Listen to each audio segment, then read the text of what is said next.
Hi friends, again welcome to my YouTube channel. Subscribe ചെയ്യാൻ മറക്കരുത്. 1000 subscriber ആയിട്ടില്ല, just ഒന്ന് സപ്പോർട്ട് ചെയ്യണം. ഇന്ന് ഈ വീഡിയോയിൽ ഞാൻ പറയുന്നത് എന്താണെന്ന് വെച്ചിട്ടുണ്ടെങ്കിൽ, നമ്മുടെ ഷിംജിത് ഉണ്ടല്ലോ, ഷിംജിത താത്ത, നമ്മളെ ദീപക് ആത്മഹത്യ ചെയ്യാൻ ഇരയായ ഒരു സംഭവമൊക്കെ നിങ്ങൾ കണ്ടു കാണുമല്ലേ. അപ്പോൾ ആ ഷിംജിത വീണ്ടും പ്രശ്നങ്ങളായിട്ട് വീണ്ടും വന്നിട്ടുണ്ട്. വേറെ ഒന്നുമല്ല, പ്രശ്നം എന്താണെന്ന് വെച്ചാൽ അവരൊരു പോസ്റ്റ് കാരണം നമ്മുടെ ദീപക് എന്ന് പറഞ്ഞ ചെറുപ്പക്കാരൻ കോഴിക്കോട് ആത്മഹത്യ ചെയ്തത്. അപ്പോൾ അന്ന് ഇതിനെതിരെ ഒരുപാട് ജനരോഷവും പ്രശ്നങ്ങളൊക്കെ ഉയർന്നു വന്നതാണ്. പക്ഷേ ഇപ്പോൾ ഷിംജിതക്ക് ആ കേസിൽ ഷിംജിതനെ അറസ്റ്റ് ചെയ്തു. അവർക്ക് ഇപ്പോൾ ജാമ്യം കിട്ടിയിട്ടുണ്ട്. അപ്പോൾ ഷിംജിത് ജാമ്യത്തിൽ ഇറങ്ങിയിട്ട് കാണിച്ചു കൊടുക്കുന്ന തെണ്ടിത്തരങ്ങൾ എന്തൊക്കെയാണെന്ന് ഞാൻ ജസ്റ്റ് കാണിച്ചു തരാം. കാരണം എന്താ വെച്ചിട്ടുണ്ടെങ്കിൽ, വീണ്ടും ആ പെണ്ണുമ്പിള്ള വന്നിട്ട് ദീപക്കിനെതിരെ പോസ്റ്റ് ഇടുവാണ്. ദീപക്കുമായി ബന്ധപ്പെട്ട സംഭവവും ദീപക്കിനെ പറയാതെ പറയുന്നതുമൊക്കെ ആയിട്ട് ഒരുപാട് പോസ്റ്റുകൾ വീണ്ടും ഇടുവാണ്. അപ്പോൾ ഇതിനെതിരെ ദീപക്കിൻ്റെ അമ്മയൊക്കെ പ്രതികരിക്കുന്നുണ്ട്. അമ്മ വളരെ സങ്കടത്തോടെ കാര്യങ്ങളൊക്കെ പറഞ്ഞ് പ്രതികരിക്കുന്നുണ്ട്. അപ്പോൾ ഞാൻ നിങ്ങൾക്ക് അതിൻ്റെ ഒരു വാർത്താക്കുറിപ്പ് ഞാൻ കാണിച്ചു തരാം.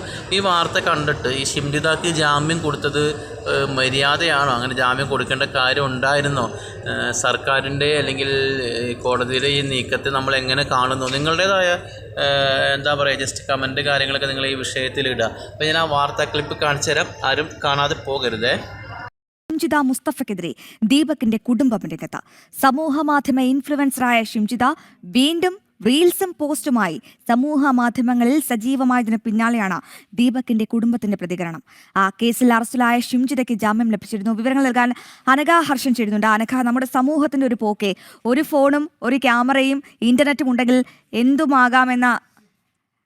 എന്തുമാകാമെന്ന നിലയ്ക്കാണ് കാര്യങ്ങളുടെ പോക്ക്. നമുക്കറിയാം, ഈ ഷിംജിതയുടെ ഒരു വിഷയമെന്ന് പറയുന്നത് ഈ ദീപകിന്റെ വീഡിയോ അന്ന് സമൂഹ മാധ്യമങ്ങളിൽ പങ്കുവച്ചിരുന്നു. അതിന് പിന്നാലെ മനം നൊന്താണ് ദീപക് ജീവൻ ഒടുക്കിയത്. അന്ന് സമൂഹ മാധ്യമങ്ങളിലും രണ്ട് പക്ഷം ഉണ്ടായിരുന്നു. ഇത്തരത്തിൽ ദീപകിനെ വിചാരണ ചെയ്യാൻ ഒരു വിഭാഗമുണ്ടായിരുന്നു. അപ്പോഴും പോലീസ് അന്വേഷണം കൃത്യമായി പോയില്ല എന്നൊരു ആരോപണം നേരിട്ടിരുന്നു. അപ്പോൾ ഈ ഒരു ഘട്ടത്തിൽ ഇപ്പോൾ വീണ്ടും ഷിംജിത സമൂഹ മാധ്യമങ്ങളിൽ വലിയ രീതിയിൽ റീൽസും പോസ്റ്റുമായി മുന്നേറുകയാണ്. പ്രത്യേകിച്ച് ദീപകിനെതിരെ തന്നെയാണ് പല ഘട്ടങ്ങളിലും ഈ ഷിംജിത ജാമ്യത്തിൽ ഇറങ്ങിയതിനു ശേഷവും പ്രതികരിച്ചിരുന്നു. അങ്ങനെയാണെങ്കിൽ ഇനി അന്വേഷണം എങ്ങോട്ടാണ് പോകുന്നത്? എന്തുകൊണ്ടാണ് ഈ ഷിംജിതയ്ക്ക് മുക്കുകയറിടാൻ ഇവിടുത്തെ സംവിധാനത്തിന് കഴിയാത്തത്? അനഘ.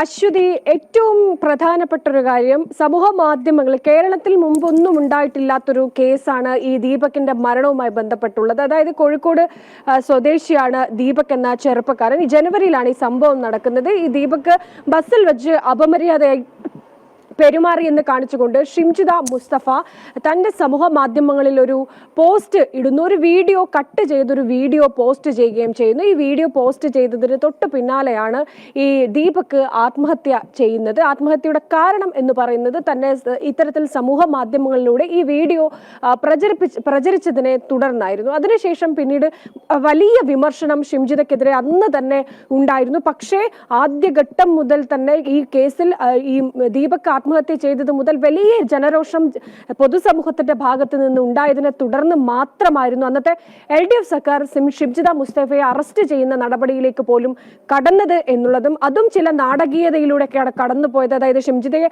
മുഖം പോലും കാണാത്ത രീതിയിൽ വലിയ രീതിയിൽ പ്രൊട്ടക്ട് ചെയ്തുകൊണ്ട് നിൽക്കുന്ന ഒരു സമീപനമായിരുന്നു മുൻ സർക്കാരിന്റെ ഭാഗത്ത് നിന്ന് ഉണ്ടായത്. അതിനുശേഷം പിന്നീട് ഷിംജിത അറസ്റ്റിലാകുന്നു. ഷിംജിതയ്ക്ക് നിലവിൽ ജാമ്യം ലഭിച്ചിരിക്കുകയാണ്. നിലവിൽ അതുമായി ബന്ധപ്പെട്ട കേസുകൾ നടന്നുകൊണ്ടിരിക്കുകയാണ്. ആ സാഹചര്യത്തിലാണ് ഷിംജിത തന്റെ സമൂഹ മാധ്യമ അക്കൗണ്ടിലൂടെ വീണ്ടും ഇത്തരത്തിലുള്ള വീഡിയോയൊക്കെയായി സമൂഹ മാധ്യമങ്ങളിൽ വലിയ സജീവമാകുന്നത്. ഈ